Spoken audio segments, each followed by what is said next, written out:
Hey there, and welcome to That News You Care About, a weekly video game news show from the folks over at That Nerdy Site. Today is Tuesday, November 9th, 2021, and I am one of your hosts, Logan Wilkinson. Joining me this week is my Phoenix son, Trevor Starkey. Ahoy, hoy. Ahoy, ahoy indeed. This week is going to be kind of a fun special episode. I'm pretty excited about it, actually. We're going to be talking about Call of Duty, larger series, how it's shifted and evolved over time, how some of those evolutions have very much worked in its favor, how some of them I personally think have not for the series at whole, and kind of what's worked and hasn't worked over the past decade plus of this video game industry behemoth here. This obviously is all kind of wrapped around the idea of Call of Duty Vanguard just coming out this past week, and me kind of going through that game. Trevor might have started it. I don't think he has, but me going through, Trevor says no. No, I'm me not, going through the game. It is unlikely I will be playing Vanguard. So there you go. Me going through Vanguard, kind of getting my first kind of go through this game and seeing how it feels. And that really, to me, is sort of a good starting point for the larger conversation, right? Is to give kind of early hands-on impressions of Call of Duty Vanguard. I definitely will have we'll have a full review conversation once I finish the game. But I think in Vanguard's case, it's a really weirdly structured game. It is done in a non-chronological order, to like the extreme. You kind of begin the game at the end essentially, and then are basically hopping around to get like each of the core characters' origin stories, which kind of works. I think one of the weird things that I've begun to notice about Vanguard is its missions. I don't even know if they actually are long, but certainly they feel long, and not necessarily in a good way, right? Playing the opening mission of the game, which you're going to set during like the end of everything, there were probably 2 to 3 different times where I thought, oh, this is the end of the mission, and then it just kind of kept going. And I was like, oh, okay, there's more here. And then it'd be like, and this is the end of the mission. And then like there would just be a whole other thing. And like there was one part in particular that's probably only like the middle point of the whole mission, where it like even pans out, does a cinematic, does all this stuff, and then like you just keep going. And I was like, oh, okay, we're in it. And then the same thing kind of happened in Arthur Kingsley's mission, which is like the first solo mission. Spoiler alert for Vanguard, I guess, just in terms of mission order. And then when you go to Stalingrad after that for like that solo arc, they're all just kind of weirdly paced. You kind of get these really big highs and dramatic notes, and then it'll just kind of slow down for a good length of time, and then pop again, but then slow down again, then pop again and slow down again. Like it's not very evenly paced. I think the game at times struggles with, I think, the idea that it needs to do an origin story for everyone.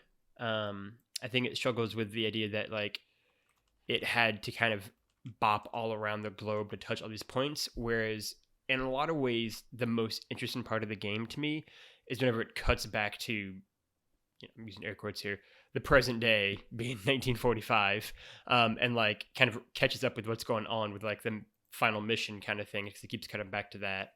All of that is way more interesting than anything that's happened so far in any of the solo stories. That is when it becomes like kind of a cool like thriller, like there's a little bit of like Wolfenstein in there in terms of like right in the heart of like Germany kind of thing. The villains you're kind of encountering are actually villains, whereas the other ones just kind of have, you're just shooting Germans. There's no like larger baddie there, unlike the present day storyline, and it really drives so much of the narrative forward. I'd have loved the whole game just to be set there. This is the crew. Here's their story, and like a 3-minute exposition dump basically at the beginning, and then we'll hit the ground running. I think they need to give each character their own fully fleshed out like origin long mission. Just routinely kills the pacing, which is sort of a critique I have. I feel like oftentimes with stories that drop you in the middle and then go back, especially if they drop in the middle, go back, then go forward, then go back, then go forward, then go back again and again, like bouncing back and forth. I find it very just kills the momentum. Your distaste of Uncharted 2 rings through there in that sentence. Yeah, I mean, I think the problem with doing a story that way is I think you lose so much of the momentum that's being garnered every time you go to like the present day storyline and you kind of keep pushing forward, and then you have to get brought back again. If you're gonna commit to having a story start in the middle of something and then go back, just go all the way back and get it up to that point. Don't keep bouncing back and forth. It's sort of, I think, where I'm at with Vanguard at the very least. So just in the framework of the game, so I'm looking at stuff, and it's basically saying like, oh, each level's like 30 to 45 minutes. So are you saying? I would disagree. I think it certainly feels longer than that.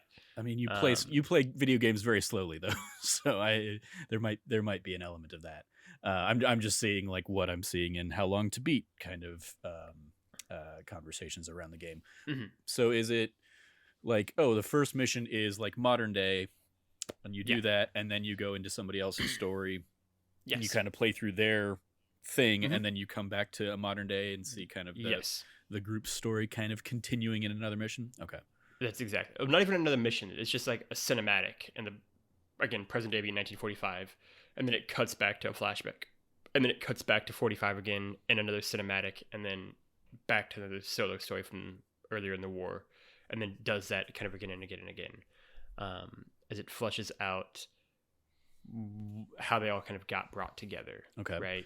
I mean, so compared to other Call of Duties, that sounds certainly more narrative driven and more cinematic than admittedly the two that I've played, being the Modern Warfare Remastered and Infinite Warfare. Where like Infinite Warfare was, I remember like the opening mission that basically like Battlestar Galactica's you off into space, and then it's kind of like go do whatever other missions you want and in kind of whatever order you want. And then they funnel back to the, let's go save Earth at the end. And I thought that was a very lackluster story. So it sounds like the focus on this one is these characters, in a way similar to like the Battlefield 1. Was it Battlefield 1? Yep. That did like the World War I. The vignettes. 5 vignettes of different characters. Yeah. I think there's a lot of Battlefield 1 in this game in that regard. I think the difference is Battlefield 1 didn't constrain itself with having to make all those 5 vignettes blend together. They just, where I feel like they felt comfortable letting them stand on their own. Mm-hmm. And some of the vignettes are better than others. And here, that's not the case. They're all kind of feeding back in each other. But in a weird way where like they are just standalone vignettes. But then at the end, they kind of like bring it back together again. I think the narrative of the game is well done in terms of like the 1945 aspect of the story of like them all in Germany doing this like thriller-esque kind of, Wolfenstein meets Inglourious Bastards mission. That is all really rad. And I love that aspect of the story. The parts I don't love are, and this goes back into kind of a larger conversation I want to have, is a lot of the beats I feel like they're doing in the actual like World War II battle missions, which are the solo things, feel very generic, right? Arthur Kingsley's story is, totally content. There are great moments in it. In particular, like the first half where you were like on your own and like pitch black and try to like fumble your way to like your group and try to like you have to like scavenge weapons along the way. It's really well done. And then once you meet up with a larger squad and do like this giant assault, it just kind of like loses steam a little bit for me personally. And then the Stalingrad mission, I think the problem with that is that Stalingrad is a event that has been done so much right? Like I feel like when World at War came out in 2008, Stalingrad as like a setting was like kind of unique, right? It hadn't been done a ton. And the Stalingrad levels in World at War are fantastic. Like I think of like the iconic opening images of that level, right? Of like you in like the fountain of like, and the bodies are all on top of you, right? And you crawl your way out of that, and then like have this like sniper chase through the city, top of like you another sniper. It's really well done. It's really one of the best levels of the game. And the problem being that like, we've gotten a lot of variations of that Stalingrad depiction since then. This one's kind of unique because it's almost like a combination of that sniper chase mixed with like Dishonored, right? Like the heroine for the Stalingrad level is like jumping on top of rooftops and climbing down and like parkour and all over the place. That's the Laura Bailey character, right? She looks just like your Laura Bailey. Yeah, there's no mistaking it. Yes, like that's. I'm pretty sure that's the level like they showed off in one of their kind of events. So like I remember seeing that. Given that I can't like obviously speak to the playing of it, but yeah, the like kind of stealth going in and like taking out people one by one through the encampment or whatever. Yeah, I remember seeing it and being like, this doesn't seem like Call of Duty to me. It's weird in that regard, I suppose. But it's sort of refreshing. I think it's much more refreshing gameplay wise than Kingsley's level is, where it does feel different, which I appreciate for it. And I love the parkour aspects. And there's a really great like section in the Stalingrad level where, because her whole like character special thing is that like she can it sounds really stupid, she can crouch fast. So she moves extra quick when she's like crouching and like navigating through tunnels and stuff. And there's a like part where you're in like a library, we'll just say, right, like some generic building like that is like levels, and they're just like tiny little like holes for her to like pop in and out of everywhere. That makes it so much fun to just like pop in, take a few pot shots, and then like scurry out, pop over here now, come like, and it's like really well organized and really well done. And it's like a standard of that level. I just think a lot of the level doesn't have that right. I think, and like again, I'm still, if I had to guess based on the number of squad members, I'm nearing like halfway through the game. But I think for me, it's still good, right? Like I still enjoy my experience. I'm excited to see how it ties together. Like once you kind of get through more of the kind of like origin stories, and I feel like we hopefully kind of focus more and more on like the present day stuff and see how that strengthens out and how that plays out. I'm excited to see. But it feels very much like what I feel like Call of Duty has kind of begin to become, which is unimaginative in a lot of ways, fearful of too much creativity, and getting too far out of the box. And to be fair to Trevor, like he said before we started recording, they have no reason to get too far out of the box. They're a massively successful video game franchise that's sold millions and millions of copies with every game. And fair enough, you know what I mean? But I think there's something to be said for what made the series what it is, right? With, the jump from Call of Duty 3, which is, I really love Call of Duty 3, but the jump to Call of Duty 3 to Modern Warfare 1 was like seismic, right? It was a genre-defining move, right? Modern Warfare 1 still is so like bold and innovative and quick thinking, both in the multiplayer and then that campaign as well, right? Like obviously the iconic like nuclear blast moments and how that game opens and like what goes down there. Their, I think, ability to have no fear in saying main characters can die in this game was really cool, and having you experience that. Their ending, I think the exhilarating nature of that narrative, it was a great video game, which is why people still talk about it, which is why I got a remake, for God's sakes, right? And then World at War introducing Nazi zombies, which was just like a joke level thing that exploded in popularity that still we're doing, 12 years later, 13 years later, to then get into, Black Ops 1, right? Which is still probably the highest regarded campaign of any of the Call of Duty games. and having just played it again a couple years ago, I can vouch that that game is still damn near a masterpiece. And the risk they were willing to take, and how weird they made that game be, and how just like totally like off kilter and disorienting, and not the typical narrative of a Call of Duty game that they were just like willing to do with that. And I think the game shines so much, even, came out in 2010, so what, 11 years later, because of it, right? And Black Ops 2 kind of carries that weird energy. And then it sort of feels like after Black Ops 2, the series is almost like too big to be too weird anymore.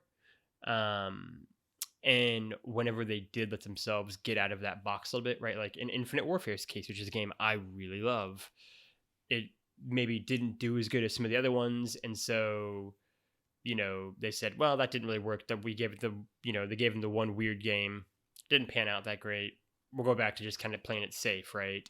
And let's do a Modern Warfare 1 remake, and let's do Call of Duty Cold War, which is, the C tier version of Black Ops, basically, and not that great. And let's do another World War II game, which in and of itself isn't a bad thing, right? I'm not one of those people who thinks that you can't do a great World War II video game. You very clearly can. I think you just have to be kind of willing to take big risks on it. And to be fair to Vanguard, maybe they're going to. I haven't finished it. But certainly what I've played so far, it feels like they're like trying to take like a half step there, while also taking a half step in the direction of just being a very conventional World War II shooter. And so I'm curious to see how that'll play out. But I mean,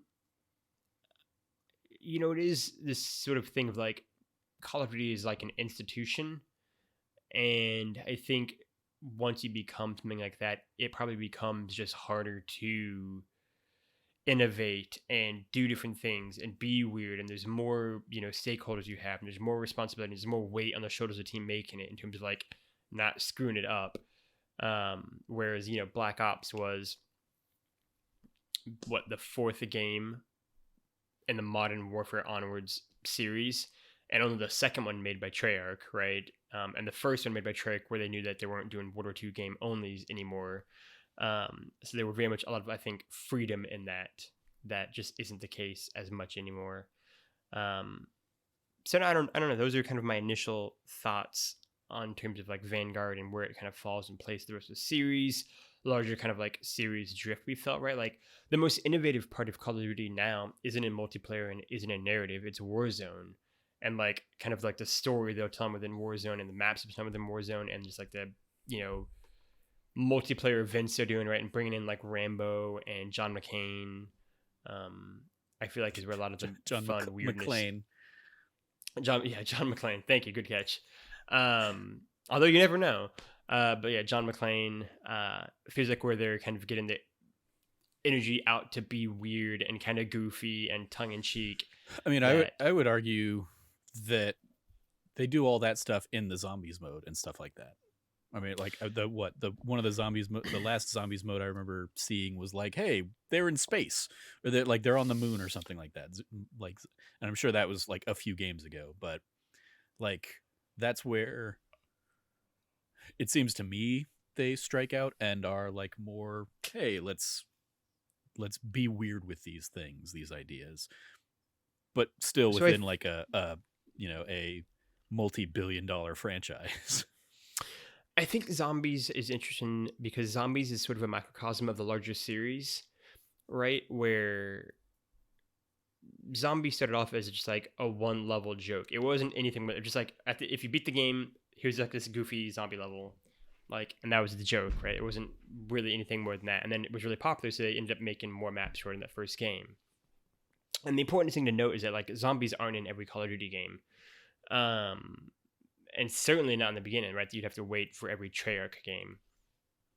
But I think the problem is that over time, Zombies sort of became a parody of itself, right? Like it became like this caricature with like this really like because they try to like. I would argue that the Call of Duty franchise, to the layman, is a parody of itself, going back to the like press X to pay respects or whatever. 100%. And that's sort of the larger point, right? Like that's why I think it's like a microcosm of the larger series, right? Is that like Zombies they tried to do this weird thing where, like, they tried to build this story around it that went on for like a decade across all these games, and it was just so convoluted it made Lost seem logical and simple. And it was just gibberish basically. And introducing all these larger things, I think, were really fun and cool and unique, right? Like, I think, having, like, in Black Ops, like having, JFK, Fidel Castro, Richard Nixon, and like Robert McNamara all be like the playable characters, and like the Pentagon headquarters is a really cool, like, funny, goofy, silly thing.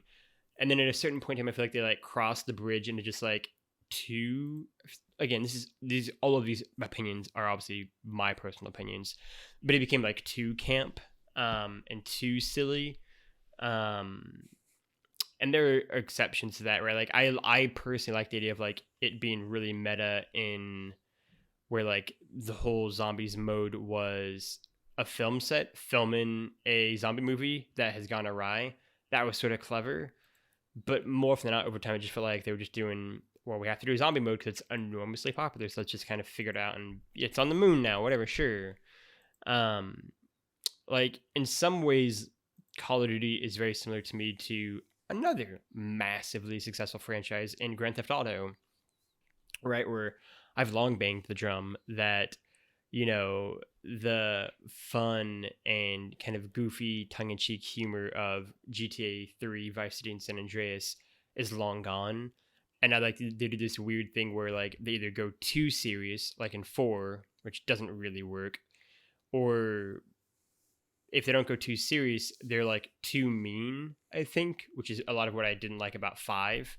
I didn't think it struck the right balance in terms of like the humor and tone, and they just felt too like bitter about everything. And they weren't willing to just kind of be goofy and silly, which is what I would love to see a GTA game be again. And I would love to see a weird Call of Duty game, right? Like, I would love to see what, probably Treyarch, because only Treyarch is really that weird at this point. I'd love to see what they would do with that, like what they could envision the next Call of Duty game to be on their end, right? I guess I mean, also, like, what do you mean by weird? Just in terms of like, like a weird story, go like finding a variation that isn't World War II or a modern setting. For the setting of the game, you mean? I mean, like, I'm just trying to hone in on what you mean by weird. Like, what is the last weird Call of Duty that you think worked? I think Infinite Warfare, if not weird, is really different than the rest of the series, right? It is very much a step apart from the games kind of on either side of it for the last prior few years, right? In terms of like having it be a sort of non-linear mission structure, like you kind of touched on, having it be kind of Battlestar Galactica at the beginning. That beginning level is awesome. Having it be, you're hanging on the cruise ship and like you can walk around and talk to people there, right, and build out those sort of relationships. Having a really somber ending that worked for me, even if it didn't work for, it sounds like, Hugh. And then having this. It's not that it didn't work for me. It's that the story as a whole was forgettable. Yeah, like and that's what I'm kind of, as somebody who hasn't played the series, like, you obviously have a much stronger connection to the stories, but I would submit that you are an outlier in that regard. I am. Like, predominantly when I think of campaigns from Call of Duty, I think of the big moments that people talk about, like one or two big things from each game or something like that. Mm-hmm. The ones that get memed to death. And then there is like the multiplayer, which is what kind of like sustains the game and keeps, the player base, selling buying millions and millions of copies every year. So yeah, like you're kind of like looking through rose-tinted glasses at like the stories of years past. I wonder if that, I wonder if it's just a matter of like, I wonder if there has been a significant change in the like quality of the stories over the years, or if it is just, hey, they're making their 17th one of these, and yeah, it's kind of hard to keep coming up with new innovative, like wild, crazy ideas that make a level really cool or exciting or something like that. I think it can be a mixture of both, right? Um, I think unquestionably Call of Duty is not strengthened by releasing a game every year, right? I don't think. I mean, I think even honestly, they probably would not, make that argument that they're better off in terms of like the quality of games by doing one every single year, even if they have three different studios, right? In Infinity Ward, Sledgehammer, and Treyarch, it's still a Call of Duty game, so it has to fit within a certain parameter of what that can be. And so I think that doesn't help it, right? The fact they are, since Modern Warfare came out in 2007, that would be what 13 video games they've done. Because if you want to count not doing one single player campaign for Black Ops 4, right? So they've had 13 campaigns in that time period. So it's like, okay, that's hard to do in 13 years, obviously. And then you look at also, I think, an element of, I think it's just rose tinted glasses and more.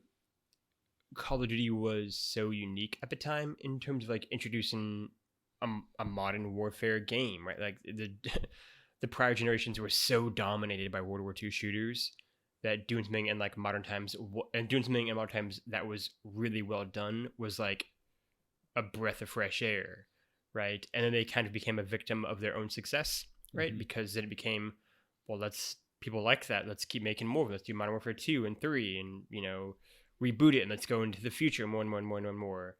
And it became like too much of a good thing, I think. And then it sort of happened again with Black Ops. Is really cool and it's very different in terms of like it being like a like 70s espionage thriller and like I think psychedelic elements of that game and the like psychological like horror / thriller parts and unreliable narrator and all that kind of thing that makes that game really, really cool and very trippy. And they kind of did it again with Black Ops 2 to a significantly lesser degree on terms of like the trippiness, but still really cool and innovative. And the problem became that every time Call of Duty developed a really cool idea, they were like, that's a great idea that did really well. People really liked it. Let's do 4 more of those. And to your point, to do 13 games in 14 years, it's hard to stay fresh with each one of those. But to do, then within that, like 3 different sub series, mm-hmm. It's also hard to keep each one of those increasingly fresh, right? Like it's hard to just keep going bigger because at a certain point in time, you're no longer tethered to like any sort of like, but bigger in what sense? Like, I don't know what this is based off any longer, right? You lose kind of what's keeping it grounded. And I think that is inevitably what happened with Modern Warfare. I think it's inevitably what happened to Black Ops. And I think that's sort of unfortunate. And so like, I would love to see and I think Modern Warfare 1 remake kind of tried to do this with like a really stripped down, more like simple, bare bones, like Call of Duty campaign that could lower the stakes, but in lower them actually make you feel more invested because it isn't some sort of like giant cataclysmic battle happening on every campaign level. But I don't know if they feel like a little bit like Fast and Furious, they have to keep going bigger and bigger and bigger and bigger and bigger with every game. Otherwise, people won't be interested. I don't know. I mean, I'm sure they do. They look into that somewhat, but that's sort of what I think. Where does Ghosts fall in this? Ghosts is terrible. Okay. So the two that they did kind of in the last decade that broke away from Black Ops or Modern Warfare or World War II of Ghosts and Infinite Warfare are seeming to be largely kind of looked at as like the weakest entries. You obviously have a better fondness. People like Infinite Warfare. I feel like. Well, I was gonna say you have a fondness for Infinite Warfare. Like the Metacritic for both those games is sitting at 78, and that's on the low end of things. Alongside like Black Ops Cold War last year. Yeah, Cold War's rough. So yeah, like those seem to be kind of like from a critical standpoint the weakest entries, but they're also the ones that are the ones trying to do something different. And yeah, people are kind of looking and saying like, that's, we don't want that different. Um, I think the issue with the Ghost is that it is not attached to like Black Ops necessarily or Modern Warfare, but it's just it, it's sort of still in that world, and it just doesn't work on any level. Like Black Ops to me is like, again, to go back to my old favorite stopping gun of James Bond, Ghost is sort of that situation where like it's not great and it's also not fun. Like it's Ghost isn't technically bad. It's just not interesting on any level. And so I think Ghost to me does not feel like them taking really big risk and doing something different. And maybe it doesn't work on like a critical or sales level, like Infinite Warfare, right? Like it worked for me, but it didn't work for the people. Fair enough. They did something different. Ghost to me is them doing like the most just like by the books, like plain, like this is a Call of Duty game if you think about it. And it's just not really that fun. Um, no, I mean I'm definitely curious kind of where the series goes, right? Like at some point they'll be forced to do new series within the series, and that's sort of exciting, right? Like to like for them to like launch a new mini series kind of within the larger Call of Duty umbrella. I find it kind of exciting because what does that mean? What does it look like? Like that will allow them to kind of like create their own mythology, and maybe Vanguard is trying to be like the first of a larger story, and that could be kind of interesting.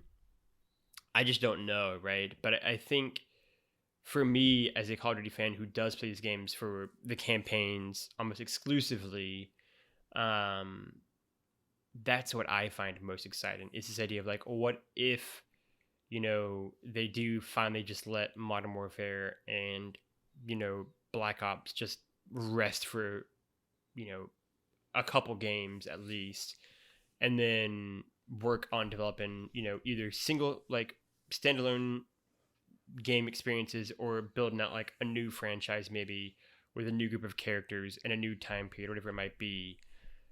That has me kind of more excited than going back to the same well again and again and again and expecting it to be something too much different, right? Because like Vanguard's whole thing is that like it's like the birth of like special forces, right? So like there's a lot of room to work with there in terms of like, all right, what happens after that birth with these group of characters, right? Like, I mean, to be fair, maybe they're all dead at the end of this game. I have no idea. I haven't finished it, but I think it's unlikely. And so like, what does like a Vanguard 2 look like, right? Like, where do they go in the world after World War II's ended, right? Like, what kind of missions are they doing in like the early Cold War era, which is a period that's been largely unexplored in Call of Duty, right? Like, that could be really interesting, right? Like, doing a Black Ops game style, like, thriller, not like giant,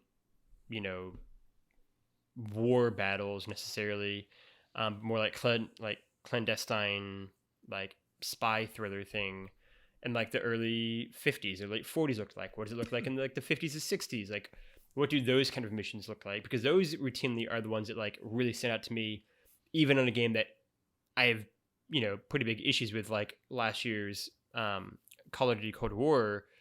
The few missions where it just let you be like, oh, I'm in like a spy thriller, are my favorite missions in that game. And so like I'd love to see just like a whole game kind of based around that and like what that looks like and how it kind of goes from there.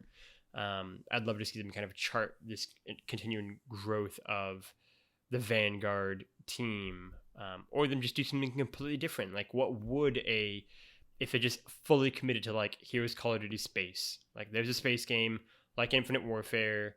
Maybe we're not going to do, it be not linear narrative because people didn't like that part as much, I guess. But like, let's just do a space game in Call of Duty. And like, what does that look like? Like, that could be really exciting. That could be really different, right? Like, those are the things that get me excited for Call of Duty, unless we're going to go back to Soap and Captain Price again in the Modern Warfare setting, or we're going to go back to,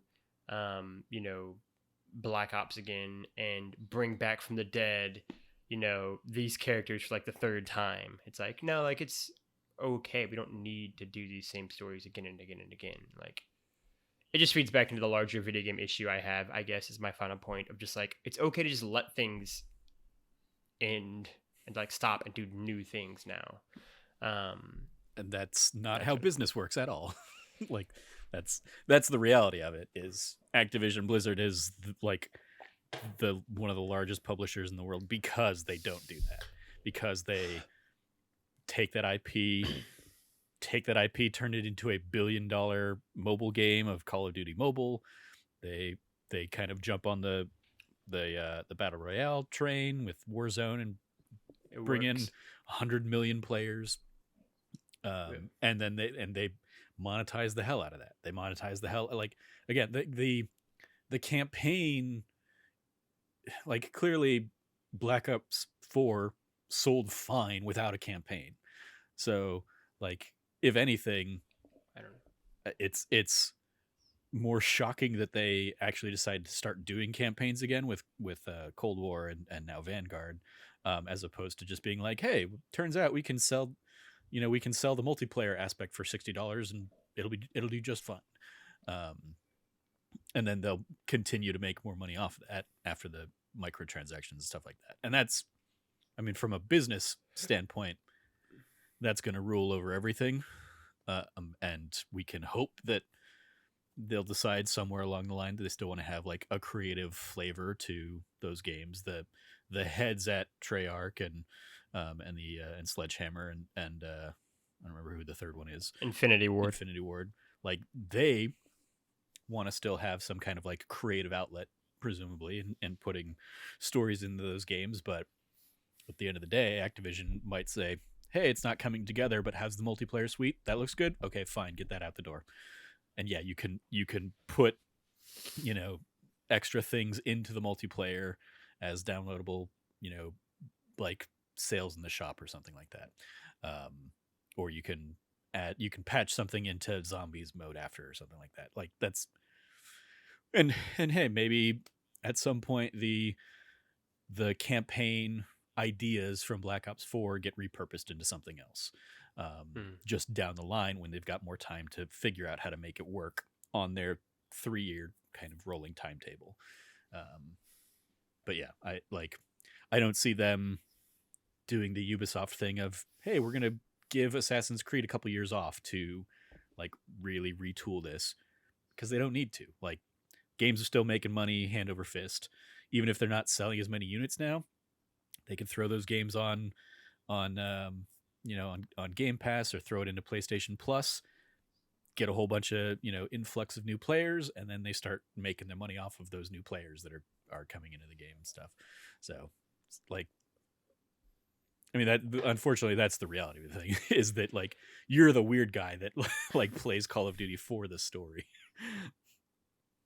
Yeah, I'm glad we agreed that they should do Call of Duty Space. Trevor, do you have any final Call of Duty thoughts? I mean, not particularly. Like, I was looking at the, I mean, like, from a unit sold perspective, their peak was in that Modern Warfare 3, early Modern Warfare 2, early 2000s or early 2010s. It looks like Black Ops, the first Black Ops, sold the most. Modern Warfare 3 like right behind it, then Black Ops 2, then Ghosts, like fourth highest selling in the franchise, kind of thing. Like, it was like in that same era. Yeah, it was like 1, 2, 3, 4, and then it's kind of been like a roller coaster since then of like, which ones are selling more or less. How good, since you have it pulled up in front of you, how good did the Modern Warfare remake do? So the Modern Warfare remake didn't sell as like a standalone thing, right? Oh, they eventually released it. Yeah. So yeah, no, sorry. The Modern Warfare remake. Oh, that wasn't in the article that I looked at. I'm sorry to make it harder. No problem. Because they ranked like that might just be lumped in with Modern Warfare. They might have just maybe included those. I could see them doing that. Included those sales all in one. So yeah, unfortunately, I don't have like the most standalone. Yeah. Okay. Yeah. Okay. Yeah. I mean, that's where we'll leave it for now. Like I said, you can expect more Call of Duty content on that nerdy site coming forward. The game is not.